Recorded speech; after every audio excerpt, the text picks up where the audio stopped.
Amumu, the sad mummy.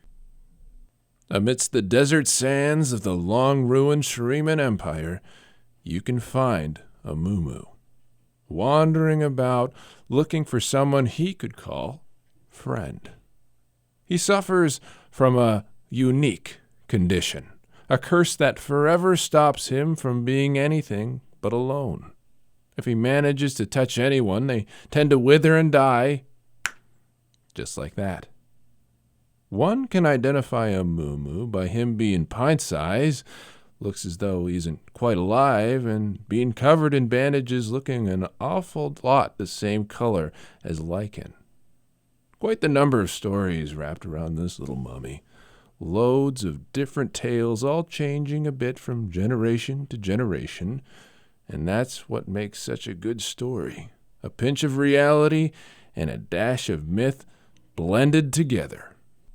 The stalwart Shurimans share beliefs on a number of topics, common stitions of the super variety. Things like, one'll find fortune under the heftiest of boulders.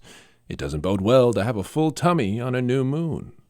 And the morning brings westerly traveling winds. But where Amumu comes from? Well, it depends on who you ask. A common telling has Amumu belonging to the first family that presided over Shurima, that had the terrible misfortunes of coming down with a fast-acting, flesh-eating sickness. The youngest, none other than poor Amumu, had to be quarantined.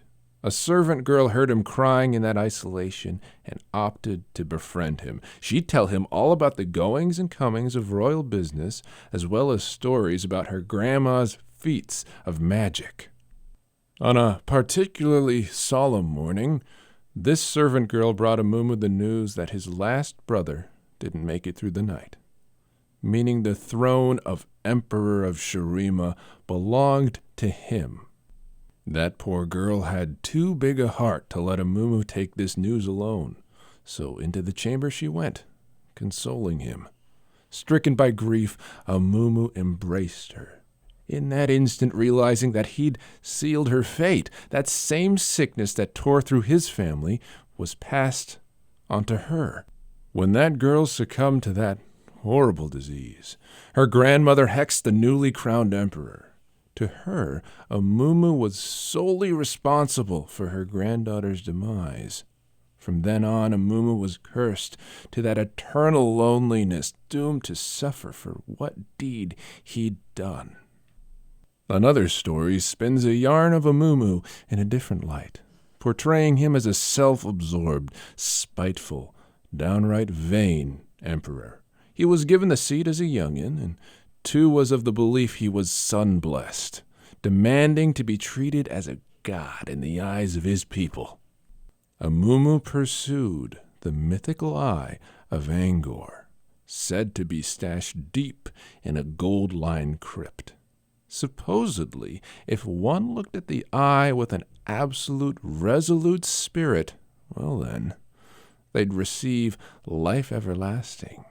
Amumu would explore these winding corridors and secret tombs, having his slaves haul him every step of the way. If a stone looked real fishy, looking like it might set off a booby trap, he'd have no problem tossing a slave in as fodder. This went on until he found the entrance to the relic he was looking for. Countless many slaves sacrificed along the way. Took some mighty toilin' from a couple score stonemasons to wrench that heavy door open. And as they cracked it open with all the rest they could muster, Amumu shoved him aside to reap the reward of their stolen labor, the Eye of Angor. Right there and then his kindness was repaid. His loyal slaves sealed him in. They'd had enough of his tyranny, his punishment to wallow in that darkness alone. Alone for years, he lost his mind, the magics of the eye keeping his heart beating. In his insanity, he tore away at his flesh, hence the toe-to-head bandages. His time spent there redeemed the ittiest-bittiest fragment of his soul, sitting on all he'd done to those poor innocents who'd served him. And when a big old earthquake crumbled the tomb he was in, he crawled out, his eternal punishment continuing as he endlessly tried to right the wrongs that could never be undone. Even still, another story outlines Amumu as the first Shuriman Yordle Emperor, and the last. He was pure of heart, always opting to believe in the kindness of his people. To further prove his point, he vowed to live on the streets as a beggar till he could make a genuine bond, one of true friendship with someone. Thousands upon thousands passed right by Amumu, day after day after day. No one even acknowledged him, let alone the hand of friendship. Every day he grew more dejected, despair welling up in him, until he died, broken and alone. His story didn't end there. It's said that a sad Yordle, not quite dead nor alive, can be seen combing the desert for one he may look fondly on and call friend. So, as we can see, when you ask, you're not going to get the same answer, but they all lead down the same road in the end.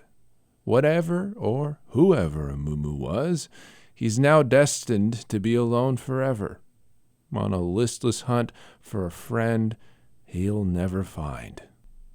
And when the sun dips below the desert sands in the quiet of winter, it's said that you can hear him crying out across the dunes, wrapped in his despair.